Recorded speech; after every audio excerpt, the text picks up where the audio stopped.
brought to you by Nova शुद्ध घी। जब जब खाए दिल खुश हो जाए, सदियों का नोवा शुद्ध देसी घी, सपना स्वस्थ भारत का। I love घी।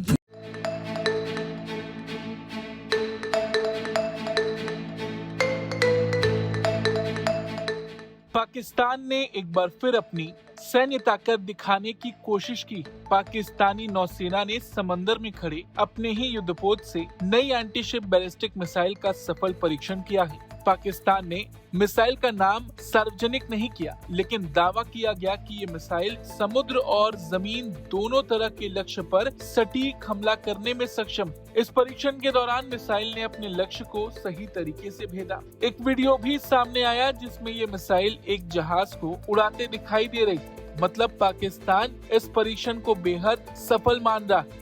पाकिस्तान के राष्ट्रपति आसिफ अली जरदारी, प्रधानमंत्री शहबाज शरीफ और सेना के अधिकारी इस परीक्षण की तारीफ करते नजर भी आ रहे हैं। ISPR ने बयान जारी कर कहा कि ये मिसाइल उनकी नौसेना को एक नई क्षमता देगी। पाकिस्तान इस मिसाइल की खूबियों को अपनी नौसेना के लिए गेम चेंजर बता रहा। उसने इसे इंडिजिनस यानी देसी तकनीक की मिसाइल बताई है।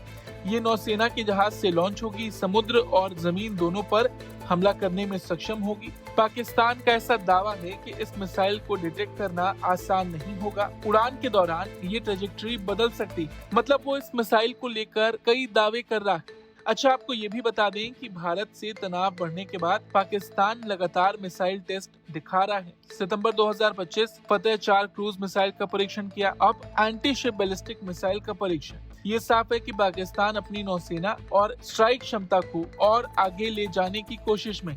अब यहाँ हमारे लिए एक सवाल ही है कि क्या ये मिसाइल भारत के लिए खतरा है?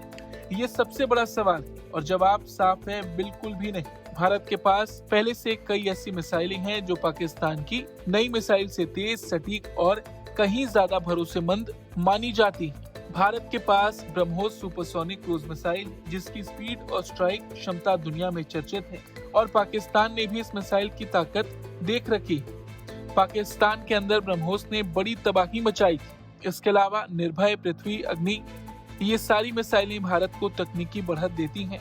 एक भी मिसाइल का काट पाकिस्तान के पास नहीं। और आपको ये भी बता दें कि भारत के पास कई घातक एयर डिफेंस सिस्टम हैं जो देश की सुरक्षा कर रहे हैं। और ऑपरेशन सिंदूर के वक्त भी पाकिस्तान ने ड्रोन्स और मिसाइलों से हमले किए थे, लेकिन भारत के एयर डिफेंस सिस्टम्स ने इन हमलों को नाकाम किया था। और भले ही पाकिस्तान आज जितने भी दावे कर ले, ये तथ्य किसी से नहीं छिपा कि कई मौकों पर पाकिस्तान की मिसाइलें टेस्ट के दौरान असफल रही, कुछ लॉन्च ही नहीं हो पाई और कई बार भारतीय एयर डिफेंस सिस्टम ने उन्हें हवा में ही इंटरसेप्ट कर लिया। क्योंकि देखिए, भारतीय नौसेना, वायुसेना और सेना तीनों ही आधुनिक तकनीकों से लैस हैं। लंबी दूरी की रडार व्यवस्था, इंटरसेप्टर मिसाइलें, तेज फाइटर जेट्स और मजबूत समुद्री तैनाती। भारत की सुरक्षा परतें पाकिस्तान की तुलना में कहीं ज्यादा विकसित है। पाकिस्तान की ये मिसाइल उसके लिए बड़ी उपलब्धि हो सकती है, लेकिन भारत के संदर्भ में ये कोई नई चुनौती नहीं मानी जा रही। भारत की सैन्य ताकत, तकनीक और तैयारी पहले से ही कई कदम आगे है। दोनों देशों के बीच हथियारों की होड़ जारी जरूर है, लेकिन भारत की मिसाइलों के आगे पाकिस्तान बहुत पीछे है। इस खबर पर आपका क्या कुछ कहना है, कमेंट करके जरूर बताएं। ब्यूरो रिपोर्ट, भारत तक।